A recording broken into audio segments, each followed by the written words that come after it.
कक्षा 7 गणित अध्याय 6 त्रिभुज और उसके गुण पढ़ रहे हैं। आज हम सीखेंगे और इसमें महत्वपूर्ण तथ्य समझ लेते हैं कि तीन भुजाओं अर्थात रेखाखंडों से मिलकर बनी एक बंद सरल आकृति त्रिभुज कहलाती है। जैसे कि ये दिखाया गया है, ये तीन, चाहे आप इसको रेखाखंड बोल सकते हैं और चूंकि सरल बंद आकृति है तो हम इसे भुजा भी बोल सकते हैं। तो ठीक है ना, तो तीन रेखाखंड भी बोल सकते हैं इनको, या तीन भुजा भी बोल सकते हैं। इससे घिरी एक बंद सरल आकृति, बहुत आसान आकृति है, ऐसी आकृति त्रिभुज कहलाती है। एक सामान्य त्रिभुज है और फिर आगे चल के समझेंगे त्रिभुज कई प्रकार के होते हैं।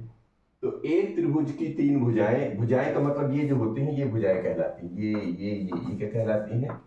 भुजाएं। भुजाएं या रेखाखंड कहलाती है। चूंकि बंद आकृति हो जाती है तो उसे हम उन रेखाखंडों को फिर भुजाएं बोलने लगते हैं। तीन कोण, ये जो कोण बन रहे हैं जैसे ए, ये बी और ये सी, ये तीन कोण हैं। और तीन शीर्ष, यानी कि ये जो बाहर का नोक है, यानी ए और बी और सी, ये जो नोक है ये कहलाते हैं शीर्ष। तो इसमें तीन भुजाएं अंदर अंदर की लेंगे तो जहां कोने मिलते हैं उसे कोण, और जहां कोनों का नोक होता है उसे शीर्ष कहते हैं। ठीक है, तो ये इस प्रकार इसमें तीन कोण, तीन भुजा और तीन शीर्ष होते हैं। यहां पर क्या दिखाया गया है? यहां पर त्रिभुज एक ए बी सी है। इसमें देखो, अब भुजाएं अगर बोले कि आप नाम भी बता सकते हैं तो कौन कौन सी भुजाएं हैं? तो एक तो कहलाएगी ए से लेके बी तक तो ए बी, एक बी से लेके सी तक तो बी सी, और सी से लेके ए तक तो सी ए। साथ में इनमें ये देखिए रेखा है, चूंकि भुजाएं हैं और ए बी के ऊपर या बी सी के ऊपर या सी के ऊपर जो दंड लगाया गया है, जो पार लगाया गया है, इसका मतलब है कि एक रेखाखंड भी है ना। बंद आकृति में इन्हीं रेखाखंडों को हम भुजाएं बोल देते हैं। और यहाँ पर जब लिखेंगे तो वो उन भुजाओं को दर्शाने का ये तरीका जो होता है, जैसे ए बी के ऊपर पार लगा दिया, मतलब रेखाखंड ए बी, रेखाखंड बी सी, रेखाखंड सी ए, ये कहना। ठीक है, अब जो इसके जो कोण कैसे बनते हैं, जैसे मान लीजिए ए को लेना है तो चाहे आप इधर से इधर को आ जाए, चाहे इधर से इधर को चले, तो बी ए सी ये बना लिया। अब बी को लेना है तो ए बी सी, ये बी कोण हो जाएगा। इसको लेना है तो चाहे आप इधर से आ जाइए, चाहे इधर से, तो इधर से चलते हैं बी सी ए, ये, और कोण का ये चिन्ह होता है, ये आपको पता होना चाहिए। ये इसको बोलते हैं कोण, यानी कोण का चिन्ह है। और फिर उसके बाद जो भुजा है, जो कोण लेना हो उसको बीच में रखना है और किनारे किनारे की दोनों भुजाएं शामिल कर लेनी। जैसे इसको लेना है तो इसको बीच में रखेंगे, इसको किनारे रखेंगे, है ना। जैसे ए को लेना है तो बी ए सी या सी ए बी भी लिख सकते हैं, ठीक है ना। तो इस तरह हमें ये कोण लिखना है। बाद में फिर हम लोग बोल देते हैं ना, कोण ए देख लेना, कोण बी देख लो, कोण सी देख लो, है ना। ये जब फिर फ्रिक्वेंटली जब चालू हो जाता है तब ऐसा भी बोलेंगे बाद में, लेकिन लिखने का तरीका ऐसा रहेगा। ठीक है, अब शीर्ष, शीर्ष में मतलब होता है कोना, कोने में कोई सिर्फ बिंदु है, इसलिए उनको जिस शीर्ष पे आएंगे वहां उनके नाम लिख देना। जैसे इधर ए तो शीर्ष ए, बी तो सिर्फ बी शीर्ष, और सी अर्थात सिर्फ सी। अब यहां पर देखेंगे इस चित्र में क्या दिखाया है, देखिए, तो ये जो ऊपर वाला इलाका होता है, यानी जो नीचे जमीन के लेवल पे होता है, उसे बोलते हैं क्षैतिज। क्षैतिज माने आधार। आधार जो होती, जो नीचे जमीन से सटाई हुई जो भुजा रहेगी उसे हम आधार कहेंगे। और जो सबसे ऊपर जो कोण, मतलब, ठीक है ना, और जो कोण बनेगा उसके सामने, आधार के सामने, तो कहलाएगा शीर्ष कोण। और आधार से सटी हुई जो भी कोण बनेंगे दोनों, उन्हें हम कहेंगे आधार कोण। तो जब अभी प्रश्नों में ये सारी बातें उठेगी कि आधार कोण इतना है, शीर्ष कोण इतना है, तो आपको ध्यान रखना है आधार का मतलब जो भुजा, यानी जो आधार से सटे हुए कोण होंगे उन्हें ही आधार कोण बोलेंगे, और शीर्ष आधार के ठीक सामने वाला कोण जो है शीर्ष कोण कहलाएगा। ये हमें ध्यान रखना होगा। फिर आते हैं कि त्रिभुज की भुजाओं का प्रत्येक युग्म, ये इस युग्म में, मतलब जो भी दो भुजाएं मिलती हैं, एक भुजा ये, एक भुजा ये, तो ये कहलाएगी युग्म।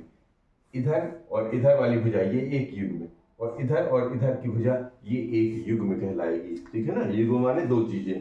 तो त्रिभुज की भुजाओं का प्रत्येक युग्म जिस बिंदु पर मिलता है, चाहे इस बिंदु पर मिले, चाहे इस बिंदु पर, चाहे इस बिंदु पर, वे बिंदु त्रिभुज के शीर्ष होते हैं, वो शीर्ष हो जाते हैं, और प्रत्येक शीर्ष पर त्रिभुज का एक कोण बनता है। जहां शीर्ष बनेगा वहां पर कोण बनेगा। ये बात हमें स्पष्ट रूप से समझ लेनी चाहिए।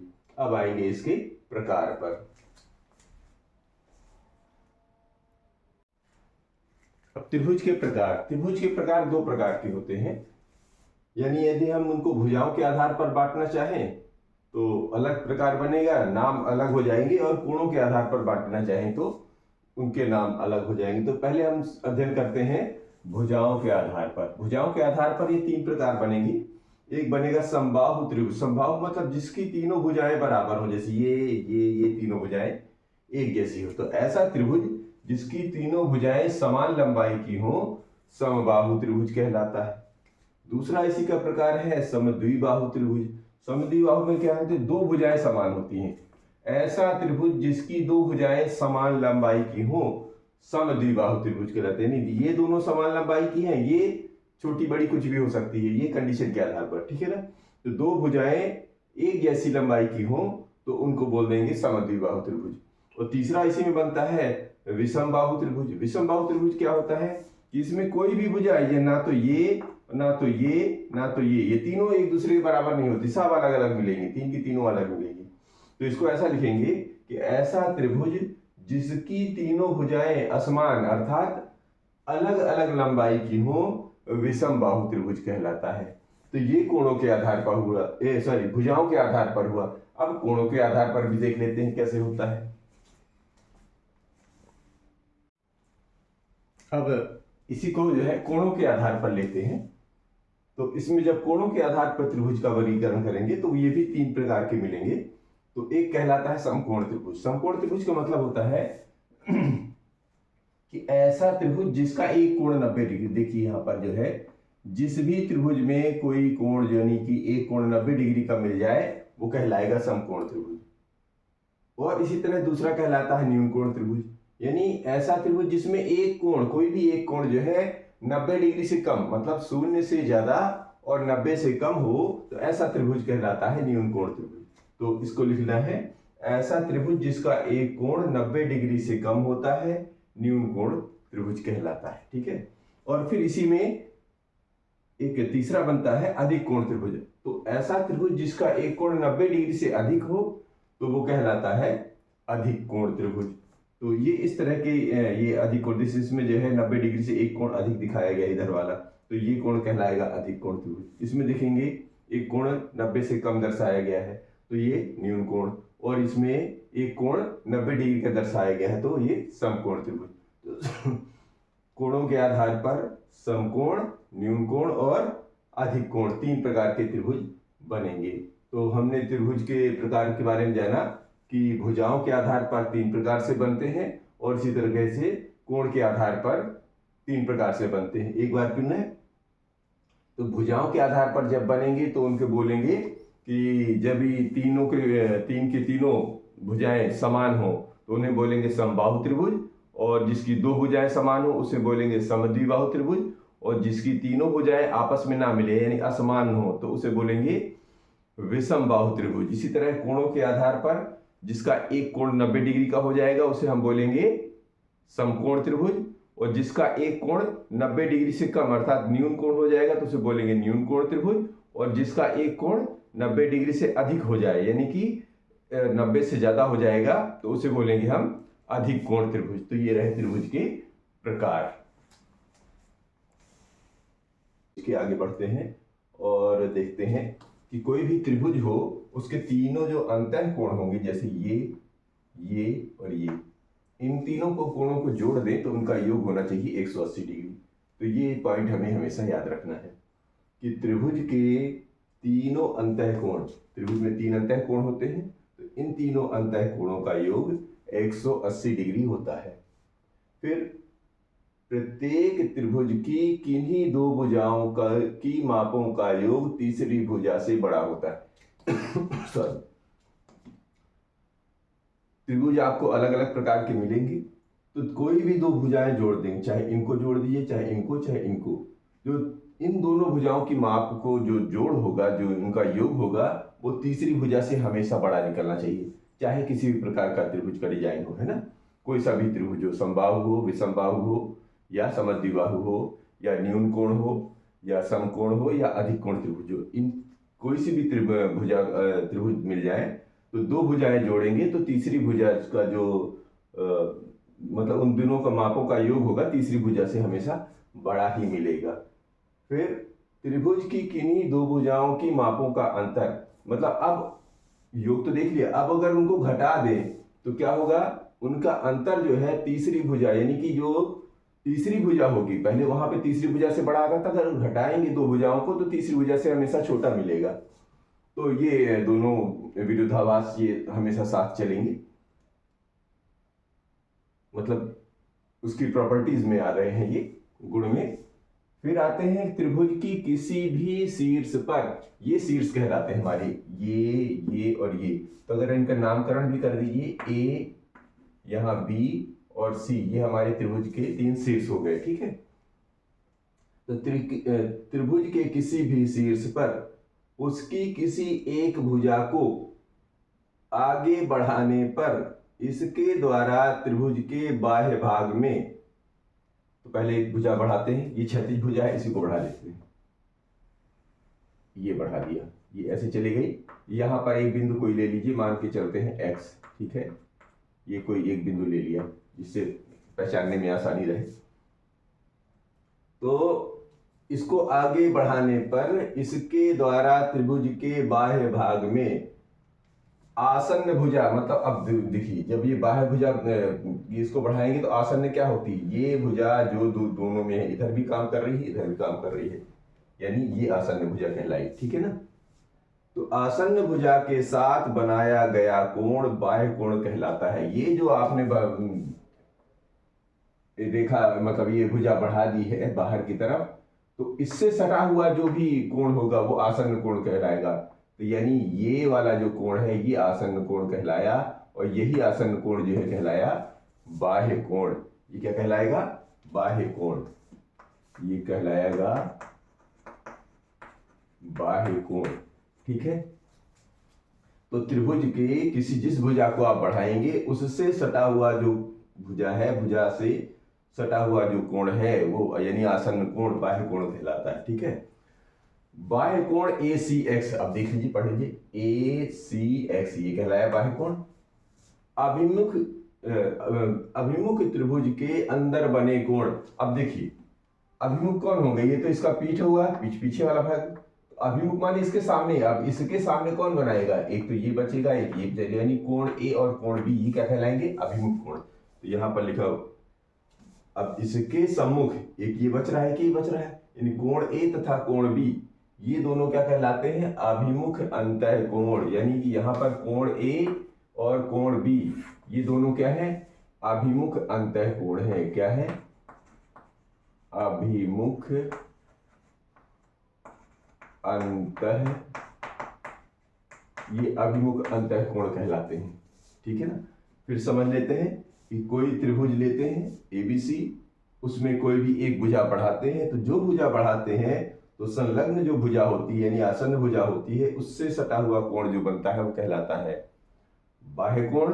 और बाह्य कोण के सामने जो पड़ते हैं, इधर बन रहा है B और इधर बन रहा है A, ये जो दोनों कोण है, इन दोनों कोणों का नाम हो जाता है अंतः कोण, यानी अभिमुख अंतः कोण, और ये बाह्य कोण, ठीक है। अब अगली प्रॉपर्टी,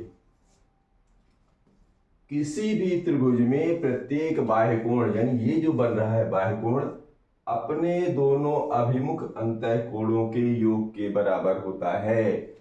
यानी जो ये बाह्य कोण बन रहा है इसका माप होगा, यानी कि कोण ACX जो बन रहा है वो कोण A और कोण B के योग के बराबर होता है, ये कह रहे हैं, ठीक है। जो भी बाह्य कोण बनेगा उसका जोड़, उसका योग, मतलब उसका मान अभिमुख अंतः कोणों के योग के बराबर होता है, ठीक है। तथा किसी भी अभिमुख अंतः कोण से बड़ा होता है। अब जाहिर है दो जुड़ के इसके बराबर आ रहे हैं, तो जाहिर है कि ये कोण, इस दोनों कोई भी अलग अलग भी नापोगे तो इन दोनों के अलग अलग नापों से बड़ा मिलेगा। चाहे इसको नापेंगे तो भी बड़ा होगा ये, और इस ए को भी नापेंगे तो भी ये बड़ा होगा। इसका मतलब ये हुआ ये दोनों जुड़कर इसके बराबर होंगे, अलग अलग नापेंगे तो ये हमेशा बाह्यकोण बड़ा मिलेगा। तो ये इसकी प्रॉपर्टी हुई। तो इसके यहां तक ठीक है। अब ये यहां तक की प्रॉपर्टी लेते हैं। कक्षा 7 गणित अध्याय 6 त्रिभुज और उसके गुण के महत्वपूर्ण तथ्यों में आज हम सीखेंगे पाइथागोरस प्रमेय। पाइथागोरस प्रमेय क्या होती है? यह एक समकोण त्रिभुज पर काम करती है। इसमें मुख्य भूमिका क्या होती है कि यदि ये समकोण त्रिभुज है तो जो ये तिरछी भुजा होती है इसको हम कर्ण बोलते हैं, और जो जमीन से सटी हुई भुजा होती है उसे आधार बोलते हैं, और जो छत की ओर चल जाती है यानी ऊपर की ओर ऊर्ध्वाधर चली जाती है उसे हम लंब कहते हैं। यहाँ पर ध्यान से देखेंगे कि ये ए बी और सी ये एक त्रिभुज है। त्रिभुज में जो बी सी है ये एक आधार है, और ए बी जो है ये लंब कहलाती है, और ए सी जो है कर्ण कहलाती है। तो अब इसकी परिभाषा समझ लेते हैं कि समकोण त्रिभुज में कर्ण का वर्ग यानी ये जो टेढ़ी टेढ़ी भुजा दिख रही है ये कर्ण। तो समकोण त्रिभुज में कर्ण का वर्ग शेष दो भुजाओं के, अब एक तो कर्ण हो गया तो शेष कौन कौन बची? एक आधार बचा और एक लंब। तो शेष दो भुजाओं के वर्गों के योग के बराबर होता है। यानी ये जो बड़ी भुजा का वर्ग है वो अपने सामने वाली दोनों भुजाओं के वर्गों के योग के बराबर होता है, ये कहना है पाइथागोरस प्रमेय का। ठीक है, तो अब इसको लिख भी दीजिए। तो ये बड़ी भुजा कौन सी? कर्ण। तो ये हो जाएगा कर्ण, और ये हो जाएगा कर्ण का वर्ग, और सामने की दो भुजाएं एक लंब दिख रही है और एक आधार, तो लंब का वर्ग और आधार का वर्ग। और यदि आपने नामकरण कर रखा है ए बी सी या पी क्यू आर कुछ भी डाल दें, यहाँ पर ए बी सी दिया है तो बड़ी भुजा यानी कि वो टेढ़ी वाली कर्ण, तो कर्ण का वर्ग यानी ए सी का वर्ग अपने सामने वाली भुजा यानी लंब ये ए बी का वर्ग, और ये आधार यानी कि बी सी वर्ग के बराबर होती है। ये हमें ध्यान रखना है। सीधी सीधी बात ये रखनी है कि यदि कोई समकोण त्रिभुज है तो जो टेढ़ी वाली भुजा यानी बड़ी भुजा का वर्ग है वो अपने सामने की दोनों भुजाओं के वर्गों के योग के बराबर होता है। ये पाइथागोरस प्रमेय है। ठीक है, अब यहाँ पर एक मुख्य बात ये कह रहे हैं कि यदि किसी त्रिभुज में पाइथागोरस गुण प्रयुक्त होता है तभी वह समकोण त्रिभुज होगा। यानी समकोण त्रिभुज की अल्टरनेटिव परिभाषा ये कर दी कि यदि पाइथागोरस गुण जो कि आपने अभी अभी पढ़ा ये यदि उस पर फॉलो होता है पूरी तरह तो वो समकोण त्रिभुज होगा ही होगा। अगर वो पूरी तरह फॉलो नहीं करता है तो वो समकोण त्रिभुज नहीं होगा, फिर कोई और प्रकार का होगा, या तो न्यून कोण हो सकता है त्रिभुज या अधिक कोण हो सकता है। ठीक है, यानी कि वो समकोण त्रिभुज नहीं होगा, ये कंडीशन है इसकी। ठीक है, फिर त्रिभुज की माध्यिका, माध्यिका का मतलब होता है माध्य माने होता है बीच में, और माध्यिका माने बीचों बीच। ठीक है, तो त्रिभुज के किसी भी शीर्ष को, अब ये मान लीजिए यहाँ पर एक त्रिभुज है तो या तो ये शीर्ष है या तो ये शीर्ष है या तो ये शीर्ष, किसी एक को ले लीजिए पहले। किसी भी शीर्ष को सम्मुख भुजा के मध्य बिंदु से मिलाने वाले रेखाखंड को त्रिभुज की माध्यिका कहते हैं।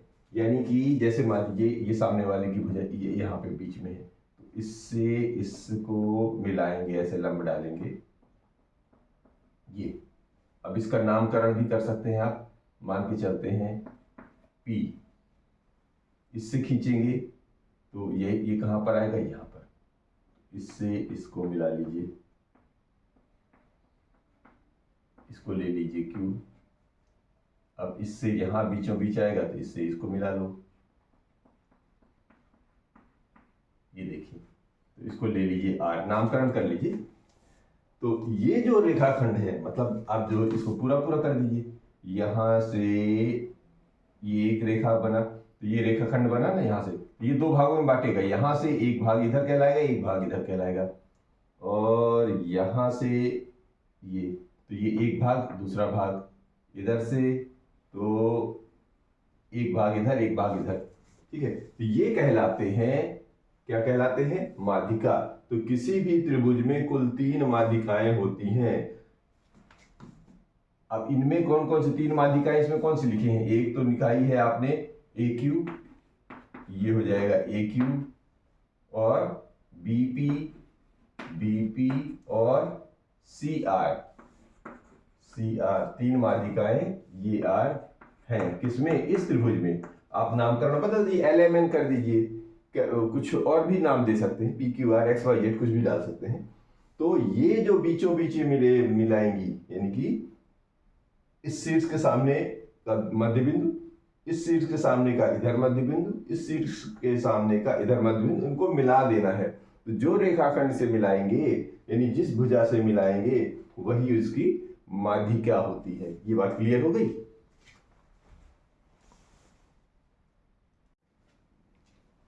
अब पढ़ेंगे त्रिभुज का शीर्षलंब।